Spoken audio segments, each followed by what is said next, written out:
कुछ दिनों बाद रजब का महीना आने वाला है। रजब के महीने में सुफियानी का खरूज है, और सुफियानी का खरूज एक हतमी अलामत है मौला के ज़हूर से पहले। क्या ये वही 2023 का रजब है जिसके अंदर सुफियानी का खरूज होने वाला होगा, और क्या मेरे मौला का ज़हूर जो है वो 9 महीने, 6 महीने, 7 महीने बाद हो जाएगा? इस सब पे एक तफसीली वीडियो करने जा रहे हैं। आप वीडियो देखते रहिए। सामने पर्दा उठा कर आ गए हैदर, अली का जो अली है वो मेहदी जो वली है, जो अव्वल आखिरी है उसी की खुसरवी है, वो है ज़हरा का दिलबर। बात का आगाज करते हैं तो थोड़ा सा टॉपिक जो है वो इंटरेस्टिंग भी है, वर्कहॉलिक भी है, एंथुसियास्टिक भी है, और अपने आप में एक डिफरेंट नेचर रखता है कि क्या ये जो रजब आने वाला है, क्योंकि रजब में जुमला आता है कि जो सुफियानी का खरूज है वो रजब में होगा, और सुफियानी का खरूज जो है वो एक खत्मी अलामत है, यानी कि ये जो है ये होके ही रहेगी, ये होना जरूरी है मौला के आने से पहले, क्योंकि वो बहुत ज्यादा एक मार काट करेगा और बहुत सारी चीजें करेगा और एक अजीब सा प्रॉब्लम क्रिएट कर देगा पूरी दुनिया में, खासकर जो मौला के चाहने वाले हैं उनके लिए, जिनका नाम फातिमा होगा, अली होगा, जहरा होगा, ज़ैनब होगा, अब्बास होगा, इस तरीके जितने भी नाम वाले लोग हैं उनको बहुत ज़्यादा मार काट करेगा सुफियानी। तो उस पर बात करने जा रहे हैं कि क्या ये वही वक्त है और क्या मेरे मौला का ज़हूर जो है वो इंशाअल्लाह ताला 2023 में हो जाएगा। तो पहले मैं आपको बता देता हूँ कि सुफियानी की थोड़ी डिटेलिंग, हालांकि मैंने इस पर पूरी एक वीडियो कवर की हुई है, लेकिन मैं आपको थोड़ा सा उसको एक समराइज फिर से कर दूं ताकि आपको यह एहसास हो जाए कि आखिर सुफियानी कहाँ है, कैसे है, क्या है, क्यों है, उसका नाम क्या है, किस तरीके से आएगा, कहाँ पे आएगा, सारी बातों पे बात कर लेते हैं जल्दी से थोड़ी सी। तो जो सुफियानी है वो एक बहुत ज़्यादा खुदगर्ज, बहुत ही ज़्यादा ख़राब शक्ल का, जिसकी शक्ल जो है वो बहुत ख़राब सी होगी, अजीब सी होगी, अगली होगी जिसको कहते हैं। उसकी आंखें जो है वो नीली होंगी, उसकी जो आंखें हैं वो क्रॉस होंगी, यानी कि शायद जिसको हम लोग कहते हैं स्क्विंट होगी, और वो उमैया की औलादों में से होगा, यानी कि जो बनु उमैया है उसकी औलादों में से होगा। और उसके नामों में थोड़े बहुत डिफ्रेंसिएशन है जो आते हैं, कहीं कहीं आता है उसका नाम उस्मान बिन अम्बसा होगा, उस्मान बिन अम्बसा होगा, कहीं भी आता है उसका नाम उस्मान बिन उतबा होगा, और कहीं पे आता है उसका नाम उस्मान बिन उशबा होगा। तो इन तीनों नामों से कोई भी नाम उसका हो सकता है, लेकिन ज़्यादा जो मैंने पढ़ा है रिवायतों में अभी तक वो ये आता है कि उसका नाम जो है वो उस्मान बिन अम्बसा होगा। चले ये वाली बात पहली हो गई कि उसका नाम जो है वो उस्मान बिन अम्बसा होगा, या फिर उतबा होगा, या फिर उशबा होगा। और वो जो है एक लड़ाई का एक निज़ाम या फिर एक खरूज का निज़ाम कायम करेगा फ़लस्तीन के नज़दीक, यानी कि फ़लस्तीन जो है मौजूदा फ़लस्तीन उसके नज़दीक जो है वो पूरा एक रिवोल्ट जो है एक मुहिम जो है वो पूरी चलाएगा। रिवोल्ट है वो फ़ौरन टेक प्लेस करेगा वर्ल्ड वॉर के बाद, यानी कि वर्ल्ड वॉर जैसे ही वो उसके फ़ौरन बाद जो है ये पूरा सिलसिला जो है वो शुरू हो जाएगा। अब यहाँ पर अभी एक सवाल हो सकता है कि रजब जो है वो आने वाला है और वर्ल्ड वॉर हुआ नहीं है, तो देखिए ये मौला का निज़ाम है, मैं होप बिल्कुल लूज़ नहीं करता, मैं दुआ जारी है, आप भी दुआ जारी करें, तो क्या पता है कि कल ही हो जाए, आज शाम को हो जाए, कभी भी हो सकता है, क्योंकि जो मौला ने फरमाया मौला कुल कायनात ने कि जो वर्ल्ड वॉर होगा वो बहुत शॉर्ट पीरियड ऑफ टाइम में होगा, यानी कि बस एक चुटकियों में होकर ख़त्म हो जाएगा, लेकिन फिर उसके बाद जो चीज़ें होंगी वो अलामात में जाती हैं, तो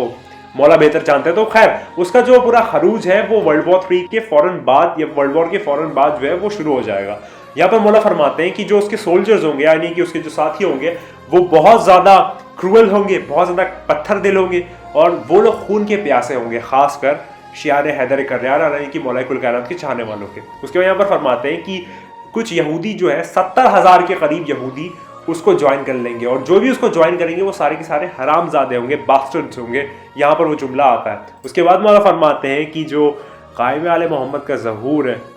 उसी साल होगा जिस साल सुफियानी का खरूज होगा। यहाँ पर मैंने वो फरमाया ना, तो इंशाअल्लाह ताला अगरचे अल्लाह चाहे, ये दुआ है, अगर नहीं ये दुआ है अल्लाह से कि ऐ मेरे मौला, ऐ परवरदिगारा, ऐ रब्बुल आलमीन, ऐ 14 मासूमीन के रब,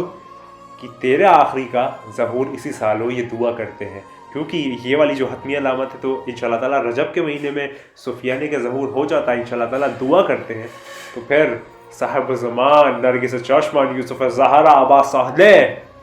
आने वाले हैं, बहुत जल्द आने वाले हैं, इंशाअल्लाह ताला दुआ करें ये मौका जाए ना, ये ज़रूर हो इंशाअल्लाह ताला। उसके बाद यहाँ पर जुमला आता है कि वो जो है एक बहुत ज़्यादा खौफ वाली हुकूमत कायम करेगा और पूरे अरेबिया पे छा जाएगा, जितना भी अरेबिया का पेनिनसुला या फिर जितना भी अरेबिया है वहाँ पर वो अपनी हुकूमत जो है वो नाफिज कर लेगा। और यहाँ पर जुमला आता है कि जो मदीना है, सीरिया, इराक है, वो ट्रांपल हो जाएगा, यानी कि हिल जाएगा, ऐसा वो खौफ कायम करेगा कि वो पूरा हिल जाएगा, मदीना, सीरिया यानी कि शाम और इराक। और यहाँ मौला फरमाते हैं कि इस सब के बाद जब वो पूरा हिला देगा, अपनी हुकूमत कायम कर देगा, फिर वो मक्का की जानिब रवाना होगा। और यहाँ पर आप जानते हैं कि वो ایک بہت فیمس واقعہ ہے مقام بدا پہ کہ وہاں پر بدا جو ہے وہاں پر یہ جب جا رہا ہوگا مدینہ سے ہوتے ہوئے، مدینہ کی سرزمین سے ہوتے ہوئے، تو وہاں پر جو زمین ہے وہ دھس جائے گی اور اس کی آرمی جو ہے وہ پوری غرق ہو جائے گی، یہ والا جب وہ مکہ کی جانب روانہ ہو رہا ہوگا۔ تو یہ والی چیز میں آپ کو فرمانا چاہ رہا تھا، صرف ایک اسمال ریمائنڈر دینا چاہ رہا تھا کہ اتنی دعائیں کریں، اتنی زیادہ آپ اللہ سے بھیک مانگیں، اتنی زیادہ اس کے سامنے روئیں گڑ گڑائیں کہ اے میرے مولا، جیسے کہ سفیانی کا خروج اسی سال ہے جس سال قائم آل محمد کا ظہور ہے، تو اے میرے پروردگار یہ جو رجب آ رہا ہے یہ وہی وقت ہو کہ جس میں صاحب الزمان نرگس چشمن یوسف زہرا کا ظہور جو ہوگا، اس کی جو یہ حتمی علامت سفیانی کا خروج ہے وہ ہو جائے۔ اے پروردگار، اے پالنے والے، بس یہ والی چیز ہو جائے۔ اے میرے پروردگار، دنیا بہت سہ چکی، بہت جھیل چکی، بہت دیکھ چکی، اب فقط نور مجسم، نور واحد، نور احمد، آخری چشم و چراغ، فرزند زہرا یوسف زہرا نرگس چشمن ابا صالح قائم آل محمد امام زمانہ علیہ السلام کو دیکھے گی اور کچھ دیکھنا نہیں چاہتی ہے۔ پروردگار، جتنی بھی فتنہ، جتنی بھی ساری چیز ہو رہی ہے وہ ختم ہو جائے، کیونکہ میرے مولا کا ظہور ہو جائے اور ساری کی ساری چیزیں جو ہے وہ ختم ہو جائے۔ ہم کو کچھ نہیں چاہیے، ہماری دعاؤں کی جو پریفرنس ہے، اس کی جو ٹاپ آف دا لسٹ ہے وہ یہی ہے کہ مولا کا ظہور ہو جائے، بس ہم مولا کی غلامی پا جائے۔ اور جب مولا کا ظہور ہو تو ہم کہیں دوسرے خیمے میں کھڑے نہ ہو، ہمیں یہ ذہن میں اتنا مجھ کو کیپیبلٹی دینا، مجھ کو اتنا عقل اور اتنی اختیار دینا کہ میں سوچ سکوں کہ میں مولا کے پاس چلا جاؤں، ہم سب چلے جائیں جتنے بھی چاہنے والے ہیں، بس یہ سفیانی کا خروج اس وقت ہو جائے۔ حالانکہ بہت زیادہ مومنین کا خون بہے گا، لیکن اس کا انتقام لینے والا بھی آ رہا ہے۔ پہلے سے لے کے 13ویں تک سب نے جو صبر کیا ہے وہ سب کا انتقام لینے آ رہا ہے۔ سوچے اس کی ذوالفقار جب کھینچے گی تو کیا ہوگا، وہ زمین جو دھبدھبائے گی، لرزے گی، جب وہ صاحب زمان کا قدم پڑے گا تو پھر کیا ہوگا نظام۔ مطلب سوچے اے پروردگار، یہ سفیانی ملعون کا جو خروج ہے ہو جائے۔ یہ دعا اس لیے ہے کیونکہ میرے مولا کا ظہور جو ہے وہ بھی اسی سال ہے، تو بس یہ ہو جائے۔ دعا کریں، یہ رجب آنے والا ہے، رجب جائے نا اور سفیانی آ جائے اور یہ جو ورلڈ وار کا جو مولا نے فرمایا یہ بھی ہو جائے۔ ہم بس مولا کا ظہور دیکھنا چاہتے ہیں اور کچھ نہیں چاہتے ہیں،